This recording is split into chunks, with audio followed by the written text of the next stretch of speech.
Currently, Hillary Clinton has the advantage, with the poll website 538 giving her a 307 to 229 electoral vote lead in the Electoral College, based on the current polls.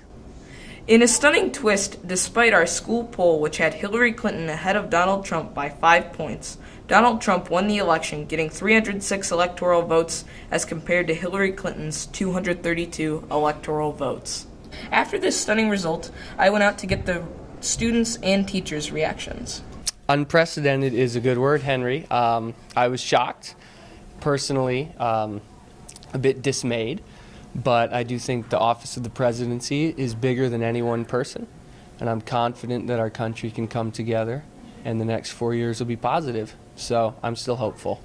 Well, I honestly thought that Hillary Clinton was going to win and win by a lot more than Trump actually beat her by, but Trump ended up beating Hillary in Florida and Arizona, so I thought that was pretty crazy. For some reason, I had thought that Hillary would probably gonna win, and it did say in the decision last night that Hillary Clinton had an 89% chance of winning. So my thoughts were that Hillary was gonna win. So when I found out that Donald Trump had won and he was racking up all those states, I was shocked to see that he had won. I thought it was horrible that Donald Trump won. Well, I was really nervous because, I didn't really like both of the candidates, but I feel like the results are going to be good for our country and that he's going to help us. And, he wasn't my first choice candidate, but you kind of have to accept it. So I think that's going to be okay. I was very happy with them. A lot of people were disappointed that Trump won, but I am actually a supporter of him. After getting the students' reactions to the election, I caught up with Mrs. Smith to get her reaction to the election and its impact on the school.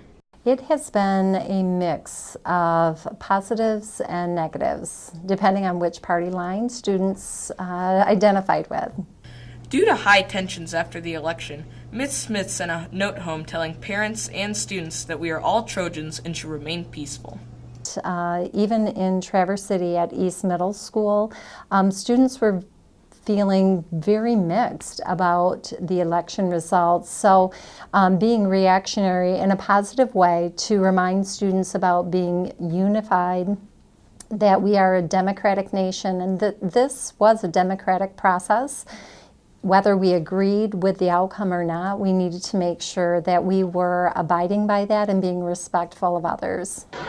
I asked Ms. Smith about bullying following a group of Michigan middle schoolers chanting, "Build that wall," at lunchtime. We've had some minor situations, but in talking through the situations with students about being respectful of peers' opinions, that right of free speech, however, being cordial and kind to one another. Tensions in the community rose to a new level when a Traverse City police officer caused a commotion when he drove a truck with a Confederate flag to an anti-Trump protest. After the incident, I asked U.S. history teacher Mr. McCall about the modern-day meaning of the Confederate flag. Well, I think the Confederate flag, it was used to represent the South's secession from the Union of the United States, and I think the meaning of that is still behind that flag today. I think it represents a disunited country, to fly a flag that represents that rebellion against the nation.